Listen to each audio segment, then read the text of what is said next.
Merancang instalasi penangkal petir oleh Muhammad Faisal kelas 11B dengan NIM 3311616 Teknik Listrik Politeknik Negeri Semarang dengan dosen pembimbing Bapak Jody Antono Bahwar Teknik Master of Engineering.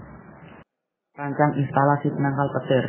Instalasi penangkal petir merupakan serangkaian komponen atau rangkaian jalur yang difungsikan sebagai jalan bagi petir menuju ke permukaan bumi tanpa merusak atau menghancurkan benda yang dilewatinya, sehingga menjamin keamanan bagi manusia, peralatan, maupun instrumen industri lainnya. Oleh sebab itu, penangkal petir biasanya dipasang di atap sebuah bangunan. Penangkal petir umumnya dibuat dari logam yang sangat konduktif seperti tembaga ataupun aluminium.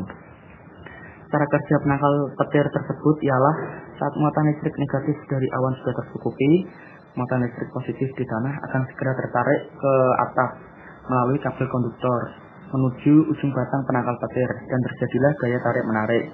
Dan gaya tarik-menarik tersebut menghasilkan sebuah aliran listrik dan akan menuju ke bawah tanah atau grounding system.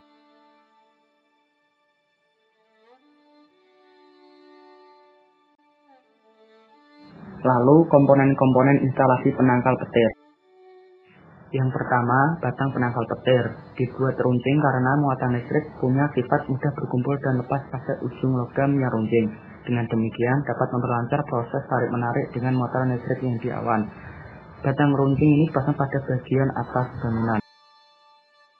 Lalu kabel konduktor terbuat dari jalinan kawat tembaga dengan diameter sekitar 1-2 cm. Kabel konduktor berfungsi meneruskan aliran listrik dari batang menuju ke permukaan tanah. Terakhir, grounding atau tempat pembumian berfungsi mengalirkan muatan listrik dari kabel konduktor menuju ke batang pembumian atau ground rod yang tertanam di bawah tanah. Batang pembumian terbuat dari bahan tembaga berlapis baja dengan diameter 1,5 cm dan panjang 1,8-3 cm. Jenis-jenis penangkal petir. Penangkal petir elektrostatis. Cara kerjanya ialah dengan menambah muatan pada bagian ujung pinial agar petir selalu menuju ujung komponen ini untuk disambar. Komponen konduktor dan grounding tetap dibutuhkan untuk menyalurkan aliran listrik ke tanah. Penangkal petir konvensional. Penangkal petir ini biasanya digunakan atau sering dipakai di gedung-gedung maupun bangunan-bangunan di kota daripada penangkal petir yang lain. Pada dasarnya, penangkal petir bukanlah alat yang rumit dan memiliki komponen yang kompleks. Berikut ini adalah pemasangan instalasi penangkal petir. Tahap pertama ialah dengan mengerjakan grounding system dengan mempertimbangkan keamanan dan kemudahan dalam pengerjaannya.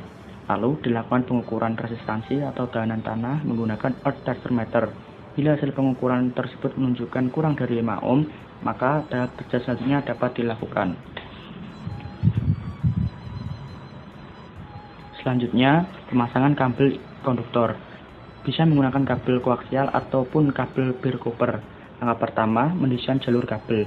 Dapat memulainya dari grounding system hingga ke ujung penangkal petir. Pastikan dalam jalur kabel tersebut tidak ada jalur yang melengkung atau membentuk sudut dan usahakan kurang dari 90 derajat. Hal ini untuk mengurangi terjadinya lompatan muatan listrik dan berpotensi menimbulkan kerusakan pada bangunan tersebut.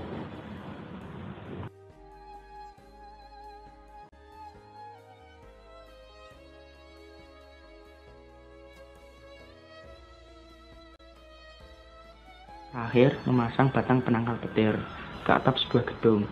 Pilihlah posisi yang paling tinggi pada bangunan untuk hasil yang baik. Lalu, pastikan sambungan dengan kabel konduktor ini kuat dan dapat mengantarkan listrik dengan baik menuju ke tempat pembumian atau grounding system. Berikut ini merupakan hasil perancangan instalasi penangkal petir yang ada di bangunan-bangunan.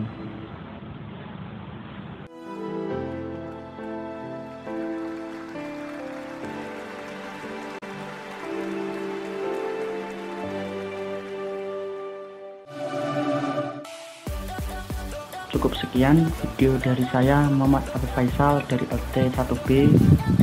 Semoga bermanfaat dan terima kasih.